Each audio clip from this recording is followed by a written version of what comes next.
High range സർക്കിളിന് കീഴിൽ section forest officer തസ്തികയിലെ 30-ലേറെ ഒഴിവുകൾ നികത്താത്തത് മനുഷ്യ വന്യജീവി സംഘർഷം പരിഹരിക്കുന്നതിൽ പ്രധാന പ്രതിസന്ധിയാകുന്നു.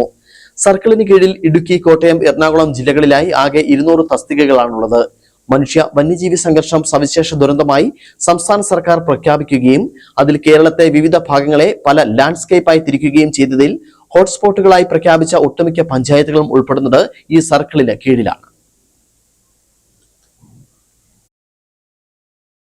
ഇത്തരം പ്രവൃത്തികൾ ഏർപ്പെടുന്ന വനംവകുപ്പിലെ പ്രധാന തസ്തികയാണ് സെക്ഷൻ ഫോറസ്റ്റ് ഓഫീസർ. വന്യമൃഗശല്യം അതീവ ഗുരുതരമായിക്കൊണ്ടിരിക്കുന്ന സാഹചര്യത്തിൽ ഒഴിവുകൾ നികത്താത്തത് സാഹചര്യം കൂടുതൽ രൂക്ഷമാക്കുന്നു. ഈ സർക്കിളിൽ 18 മുതൽ 20 വർഷം വരെ ആകുമ്പോഴാണ് സ്ഥാനക്കയറ്റം ലഭിക്കാറുള്ളത്. അതുപോലെ ലഭിക്കാത്തത് തികച്ചും അനാസ്ഥ മൂലമാണ്. പുതുതായി RRTകൾ രൂപീകരിച്ചപ്പോൾ സെക്ഷൻ ഫോറസ്റ്റ് ഓഫീസർ തസ്തികകൾ അശാസ്ത്രീയമായി പുനർവിന്യസനം നടത്തി ജീവനക്കാരുടെ ജോലിഭാരം കൂട്ടുകയും ചെയ്തു. ഈ സർക്കിളിന് കീഴിൽ വരുന്ന മറയൂർ സാന്റൽ ഡിവിഷനിലെ beat forest officer, section forest officer എന്നീ തസ്തികകളിൽ ജോലി ചെയ്തു വരുന്നവർക്ക് ഇവിടുത്തെ ദുർഘടമായ ജോലി സാഹചര്യം മൂലം 1 വർഷം കഴിഞ്ഞ് നിർബന്ധമായും അവർ ആവശ്യപ്പെടുന്ന സ്ഥലത്തേക്ക് മാറ്റി നൽകണമെന്നുള്ള ഓർഡർ ഉണ്ടായിട്ടും നിലവിൽ 2 വർഷം കഴിഞ്ഞവർക്ക് പോലും സ്ഥലം മാറ്റം നൽകിയിട്ടില്ല.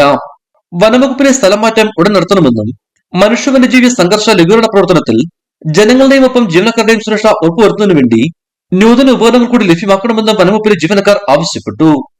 ഇടുക്കി വിഷൻ, കുമളി.